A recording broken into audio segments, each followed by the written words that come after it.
Good morning friends. आज मैं आपके सामने एक बड़ा इंटरेस्टिंग टॉपिक लेकर आया हूँ and that topic is that how we can heal our self. आज की इतनी स्ट्रेस भरी दुनिया में अपने आप को सेहतमंद रखना, अपनी हेल्थ का ख्याल रखना, ये बहुत ज़रूरी है। और जो भी अब तक ऑल्टरनेटिव हीलिंग के ज़रिए जो रिसर्च करी गई है तो उसमें ये पता चला है कि बॉडी को हील करने में माइंड का बहुत बड़ा रोल होता है। इस चीज़ को साबित करते हैं एक जापान के सूडो साइंटिस्ट। उन साइंटिस्ट का नाम था मसारू इमोतो। इन्होंने क्या करा कि इन्होंने पानी के ऊपर कई एक्सपेरिमेंट्स करे और उन एक्सपेरिमेंट्स के ज़रिए उन्होंने ये पाया कि पानी के अंदर वो कैपेबिलिटीज़ होती हैं कि वो इंसान के इमोशंस को, उसको पानी की अपनी एक मेमोरी होती है, वो इंसान के अच्छे बुरे इमोशंस को अपने अंदर स्टोर कर लेता है एंड इवन पानी जो है उन इमोशंस से रिएक्ट भी करता है। अब वो चीज़ उन्होंने कैसे साबित करी? उन्होंने कुछ लोगों के ग्रुप्स बनाए। एक ग्रुप बनाया, उससे कहा कि तुम लोग जो है पानी के ऊपर नेगेटिव वर्ड्स बोलोगे, बुरे शब्द बोलोगे, ख़राब बातें करोगे। और एक ऐसा ग्रुप बनाया जिनसे कहा कि आप पानी के ऊपर पॉजिटिव वर्ड्स बोलेंगे, अच्छी बातें करेंगे, रिलीजियस दुआएं पढ़ेंगे पानी के ऊपर। जब उन्होंने ये चीज़ लोगों से करवाई पानी के ऊपर, तो उन्होंने बाद में उस पानी को लेकर फ्रीज करा, उसे जमाया और उसके अंदर जो क्रिस्टल्स बने उनको फिर उन्होंने स्टडी करा माइक्रोस्कोप के अंदर। जब उन्होंने माइक्रोस्कोप के ज़रिए वो देखा तो जब वो सैंपल जिसके अंदर लोगों ने नेगेटिव बात करी थी उसके अंदर जो क्रिस्टल्स बने वो बड़े बदसूरत क्रिस्टल्स थे, बड़े हैपहैज़र्ड किस्म के और बड़े अगली किस्म के क्रिस्टल्स बने। और जब उन्होंने पॉजिटिव दुआएं पढ़े हुए जो क्रिस्टल्स निकाले, उन क्रिस्टल्स को देखा तो उन्हें देखकर बहुत ही अचरज हुआ कि उसके अंदर जो क्रिस्टल्स बने थे दे वर वेरी ब्यूटीफुल। बड़े खूबसूरत पैटर्न और डिज़ाइन वाले क्रिस्टल्स बने, पॉजिटिव थॉट्स वाले जो क्रिस्टल्स थे दोज वर वेरी ब्यूटीफुल। तब उससे उन्हें समझ में आया कि पानी जो है वो अलाइव है और पानी जो है वो इंसान के अच्छे बुरे इमोशन से रिएक्ट करता है, पानी पर असर पड़ता है इमोशंस का। अब आप बात करें इंसान की। इंसान की जो बायोकेमिस्ट्री है, इंसान का जो स्ट्रक्चर है, इंसान की बॉडी जो है वो 70% पानी से बनी हुई है। अब आप इमेजिन करिए कि अगर हमारी बॉडी 70% पानी से बनी हुई है तो हम पर हमारी सोच का या दूसरों की सोच का क्या असर पड़ता होगा। इसलिए ज़्यादातर लोग आपसे यही कहते हैं कि ऑलवेज बी पॉजिटिव, हमेशा जो है पॉजिटिव सोचें, ऑप्टिमिस्ट रहें, अच्छा सोचें। उससे सबसे बड़ा बेनिफिट ये होता है कि उससे जो है आपकी आपकी बॉडी को हीलिंग पहुंचती है। अब वो हीलिंग किस तरह से पहुंचती है कि आपके अंदर का जो वाटर है बॉडी के अंदर, इंक्लूडिंग ब्लड, उसमें जब ये वाइब्रेशंस पहुंचती हैं, अच्छे ख्यालात पहुंचते हैं, पॉजिटिव थिंकिंग पहुंचती है, तो वो उसके अंदर उसमें हीलिंग होनी शुरू हो जाती है। अब वो पानी जो है आपके पूरे ऑर्गन्स तक पहुंचता है और उससे जो है आपका सिस्टम जो है तरोताज़ा और हील होना शुरू होता है। इसलिए कोशिश ये करनी चाहिए जब भी आप पानी पिए तो हमेशा जो है पानी पर कुछ अच्छी दुआएं या अच्छे शब्द पढ़कर तब आप पानी पिया करिए। जब आप ऐसा पानी पिएंगे तो आपकी बॉडी में काफ़ी हीलिंग होनी शुरू होगी। एक तो ये पर्सपेक्टिव है। फिर दूसरा पर्सपेक्टिव ये है कि स्ट्रेस जो है वो आपकी बॉडी को बहुत ज़्यादा डैमेज करता है। आज की दुनिया में हम लोग जो है मैक्सिमम टाइम जो है वो बेवजह के स्ट्रेस में गुजारते हैं। जो हमारी रोज़मर्रा की ज़िंदगी में जो भी चैलेंजेस आते हैं उनको हम जो है एक स्ट्रेस के तौर पे लेते हैं। हालांकि हमारी लाइफ पे इतना ज़बरदस्त कोई इम्पैक्ट नहीं पड़ रहा है, but still we are in worry कि हम अपनी जॉब को लेकर परेशान हैं, हम अपने घर के ज़रूरियात को लेकर बहुत परेशान रहते हैं, हम अपने जिन लोगों से मिलते हैं उनके एटीट्यूड से बहुत परेशान हो जाते हैं, अपने जॉब प्रमोशंस को लेकर परेशान हैं।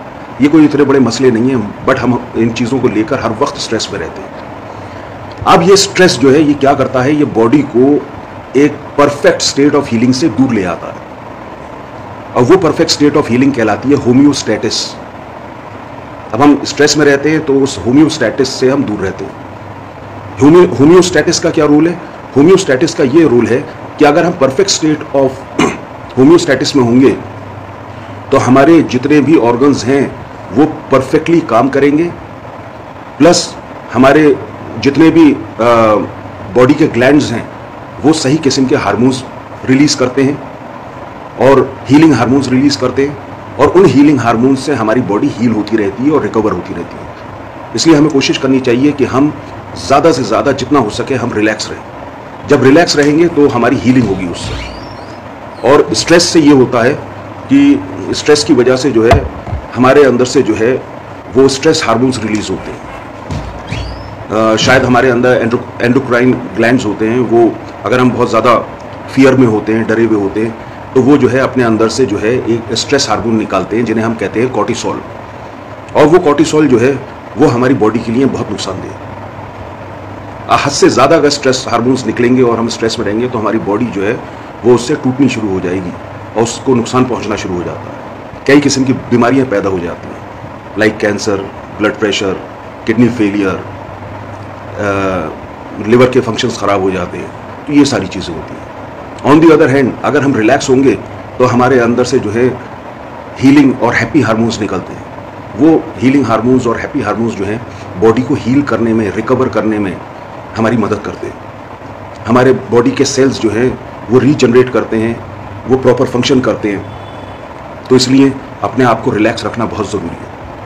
हम लोग हर वक्त जो है फाइट और फ्लाइट मोड में रहते हैं और ये फाइट और फ्लाइट मोड जो है हमारे एंसेस्टर्स से ही हमें मिला है। मगर पुराने ज़माने में फाइट और फ्लाइट में अगर आदमी रहता था तो वो उसकी ज़रूरत थी। वो इसलिए कि जो पुराने ज़माने के इंसान थे वो जंगलों में रहा करते थे। उन्हें हर वक्त जो है किसी जंगली जानवर का या किसी ख़तरनाक चीज़ का सामना करना होता था। हर वक्त उनको डर रहता था कि कहीं उनके हाथों वो मारे ना जाए। तो वो जब कोई शेर वेर उनके सामने आ जाता था तब वो जो है तब उनके अंदर स्ट्रेस डेवलप करता था कि अब ये शेर मुझ पे हमला करेगा तो मुझे फाइट करना है या मुझे यहाँ से भाग जाना है, या तो फाइट करना है या यहाँ से फ्लाइट ले लेनी है। तो ये उस वक्त था। शेर का जब सामना करना है तो फाइट और फ्लाइट देखना है। मगर आजकल हमारे लिए हर चीज़ शेर की तरह हो गई है। माइनर इश्यूज भी we take it as lion और अ टाइगर। सो हम हर वक्त फाइट और फ्लाइट मोड में रहते हैं और उससे हमारे अंदर तनाव पैदा होता है और इस तनाव की वजह से ये तनाव हमारी बॉडी को डैमेज करता है। तो ये अगर हम इन चीज़ों का ध्यान रखें कि इन चीज़ों से मुझे जहाँ तक समझ में आता है वो ये है कि हमारी मेंटल स्टेट जो है वो बहुत इंपॉर्टेंट रोल प्ले करती है हमारी बॉडी को हील करने के लिए। हमारे अंदर हमारी बॉडी से वो केमिकल रिलीज होते हैं नेचुरली जो हमारी बॉडी को हील कर सकते हैं। वो केमिकल जो हमें बीमार होने पर दवाइयों के ज़रिए हमारी बॉडी से रिलीज़ कराए जाते हैं, वो नेचुरली हमारी बॉडी के अंदर मौजूद होते हैं। अगर हम होम्योस्टेसिस में आ जाएं तो वो हीलिंग हार्मोन्स जो हैं नेचुरली हमारी बॉडी में रिलीज़ होंगे और हमारी बॉडी हील होती रहेगी। और इस लेक्चर को कंक्लूड करने से पहले फाइनली मैं ये कहना चाहूँगा, और ये ज़्यादातर ऑल्टरनेटिव हीलर्स का कहना है, कि हर बीमारी को जन्म देने का कारण नफ़रत होती है। हर बीमारी जो है नफ़रत के कारण पैदा होती है और हर बीमारी का इलाज जो है वो है मोहब्बत। नफ़रत जो है सबसे बुरा नफ़रत और जलन जो है सबसे बुरा इमोशन है। इसको ज़्यादा से ज़्यादा अवॉइड करना चाहिए। इससे दूसरे का नुकसान नहीं होता, आपका खुद का नुकसान होता है। तो कभी भी नफ़रत मत करिए। उसकी एंटीडोट है मोहब्बत। आप मोहब्बत करेंगे, मोहब्बत में ही हीलिंग है और मोहब्बत में ही क्योर है। तो always try to love each and every person, love the nature and love your life, plus अपने आप को लव करिए। जब आप अपने आप से मोहब्बत करेंगे, आप देखिएगा आपकी ज़िंदगी बदल जाएगी। आप रूहानी तौर पर और जिस्मानी तौर पर हील होने शुरू हो जाएंगे। यही कुछ ख्यालात थे, तो मैंने सोचा कि आप लोगों के सामने मैं इनको डिस्कस करूं, बताऊं। ये अब तक की जो मैंने रिसर्च करी है इसके ऊपर, ये उसका नतीजा है जो मैं आपके सामने ये बात कर रहा हूं। अगर पसंद आई हो तो मेरे लिए दुआएं कर दिएगा थोड़ी। Thanks a lot.